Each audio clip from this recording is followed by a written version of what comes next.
का बड़ा सियासी डेवलपमेंट यह है कि उत्तर प्रदेश के मुख्यमंत्री योगी आदित्यनाथ को दिल्ली बुलाया गया है। आखिर योगी को दिल्ली बुलाने का मतलब क्या है?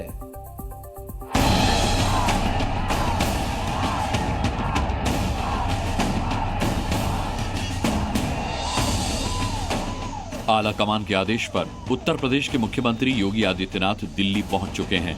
योगी को दिल्ली बुलाने का मकसद 3 सवालों का जवाब तलाशना है। पहला, यूपी में 80 की 80 सीटें जीतने का संकल्प कैसे टूट गया? दूसरा, आखिर क्यों एनडीए गठबंधन इतनी सीट भी नहीं ला पाया जितनी सीटें अकेले समाजवादी पार्टी ने जीत ली? और तीसरा, उत्तर प्रदेश में अब आगे की रणनीति क्या होगी? खास बात यह है कि यूपी में हार की समीक्षा खुद प्रधानमंत्री नरेंद्र मोदी करेंगे। इस बार यूपी में मोदी योगी की जोड़ी प्रचार के दौरान खूब चली थी।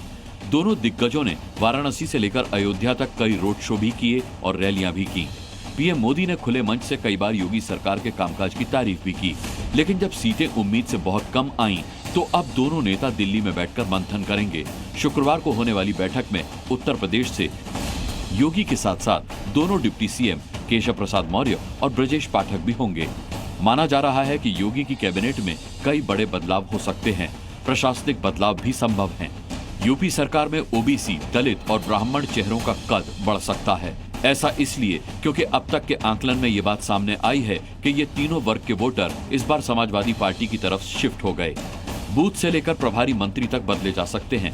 यानी मानकर चलिए कि यूपी में बीजेपी के अंदर नीचे से ऊपर तक कई बड़े बदलाव होने जा रहे हैं। एंटी इनकम्बेंसी को दूर करने के लिए कुछ नए कार्यक्रमों के जरिए जनता तक पहुंचा जाएगा। पूरे चुनाव के दौरान संघ सक्रिय नहीं था, इसीलिए संघ की नाराजगी दूर करने की कोशिश होगी। यूपी में रोजगार के अवसर बनाने के लिए कुछ नए रास्ते तलाशे जाएंगे। चुनाव परिणाम आने के बाद से योगी आदित्यनाथ कैमरे पर तो ज्यादा नहीं बोल रहे, लेकिन बंद कमरे में बड़ी बड़ी बैठकें ले रहे हैं। योगी किस तरह एक्शन मोड में आ गए हैं, इसका अंदाजा आप इसी बात से लगा सकते हैं कि दिल्ली पहुंचने से पहले उन्होंने लखनऊ में यूपी के कई कैबिनेट मंत्रियों के साथ बैठक की। दावा यह है कि बैठक में बीजेपी की हार की वजहों पर चर्चा हुई। बैठक में 6 कैबिनेट मंत्री शामिल हुए थे। इससे पहले उन्होंने सभी विभागों के आला अधिकारियों की भी बैठक ली। उनसे अपने अपने विभाग में कामकाज का हिसाब मांगा गया।